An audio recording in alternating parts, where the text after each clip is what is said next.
I'm not going to talk about the main menu change much, but it absolutely deserves discussion. There's no logical reason to defend the change to body type A and B over male and female in any game setting. Don't let people bully you into thinking this is normal and acceptable. It's not. Don't let people gaslight you into thinking it's no big deal. If it wasn't a big deal, it wouldn't have been changed in the game. Bethesda made this change because some troon got offended, and it was in fact a big deal. If it wasn't a big deal, people wouldn't be trying to get the mod that changes it back to male and female banned. Nexus wouldn't have banned the mod. Again, we saw communist-style censorship applied because it wasn't a big deal. You deserve what you tolerate, and you shouldn't tolerate more of this gender destruction politics. Nexus actually restored the mod later on because it actually seems like they're receiving enough pushback. Enough people are finally moving to other mod platforms over the censorship of the Nexus. They lost this battle, but it's a strategic retreat by the Nexus and is definitely something gamers should keep in mind. Now, I'm a little under the weather, so this video will be quicker and less edited, but I wanted to give my thoughts on the remaster. In general, I don't like these modern remakes and remasters of classic games. Modern gaming sucks and has been completely infiltrated by political ideologues. Most of the game companies have zero talent and zero creativity and just want to make movies, not games, but I also don't like seeing my favorite games be bastardized for the modern normie audience. I don't like seeing the same things rehashed over and over again until it's done to death. Now with Oblivion, it is a little different of a scenario because it's probably been 10 years since I last played it, so I'm not as invested in it as some other games. I played the remaster on Games Pass, which definitely felt worth it because I already have the subscription. I definitely wouldn't pay $50 for this, especially when I own the original game. Now if you absolutely love Oblivion, you'll probably feel like the $50 is worth it. At least it's not the full price $70 that we sometimes see with remakes. I actually expected this remake to bomb because shadow dropping it is typically a sign of low confidence, but I underestimated the quality of the remake. The state of modern gaming is so sad that the hype for this remake was actually unreal.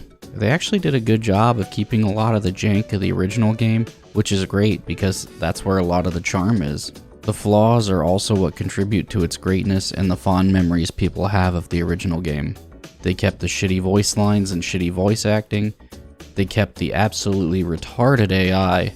They kept the dog shit animations, but cleaned them up a little. The game may look nicer, but definitely plays like an older jank game. People who didn't play the original might not like this, but I think that the true fans of the original are glad it was kept this way. Outside of the body type change, the character creator is fantastic and lets you create some hilarious looking characters that are just abominations, just like the original game. The lighting and recoloring sucks. The original lighting was just so much better. Modders, of course, have already fixed it. Some of the fantasy looks of the original environments definitely were sacrificed here, but overall it looks very good. I just don't think Unreal Engine 5 could fully capture some of the uniqueness of the original art style. Some of the faces are extremely uncanny, and some characters have definitely been hit with the ugly stick. That's a common theme in the woke time we live in. They love to make characters uglier. For the most part though, it seems to largely be the exact same game with a new coat of paint. Keeping it true to form is a good thing, of course, and it mostly feels how I remember it feeling. Now, I have made it clear in the past that I absolutely hate Unreal Engine 5, and this game is definitely a prime example why.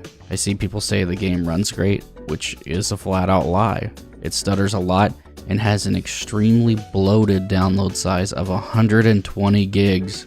Now, one saving grace for Bethesda is that their games have never run great. Starfield ran like dog shit, and the original Oblivion also has a ton of issues with functionality, so this is at least par for the course.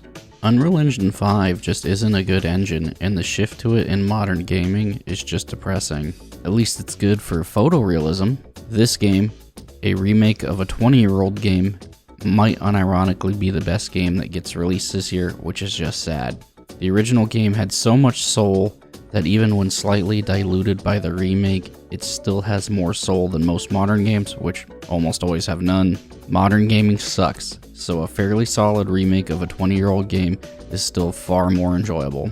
A game like this actually exposes the modern gaming industry for the absolute shit sandwich that it is. Games have to be remade and repackaged, because these companies are incapable of making anything remotely interesting. They need the old games to save modern gaming. Now, it's funny that the best game that Bethesda has released recently was a remake that they outsourced to another studio. What happens when this game is better than The Elder Scrolls 6 when it's released in a decade? Does anyone believe, again given the state of modern gaming and modern Bethesda, does anyone believe that The Elder Scrolls 6 will be any good when it comes out? Now, was this video just a thinly veiled excuse to talk about how terrible modern gaming is? Maybe. But I have had fun playing the remaster of Oblivion and will finish my playthrough as soon as I can. I'm working on some really long, in-depth videos, so be on the lookout for those. They're so long, I'm actually running out of space for all the footage. If you enjoyed this short video, leave a like, subscribe, turn on post notifications, all that good shit. It helps the channel grow a ton. Become a channel member or join my locals if you wish to support me further. But as always guys, this has been your boy Drinker, and I'm out of here. Peace.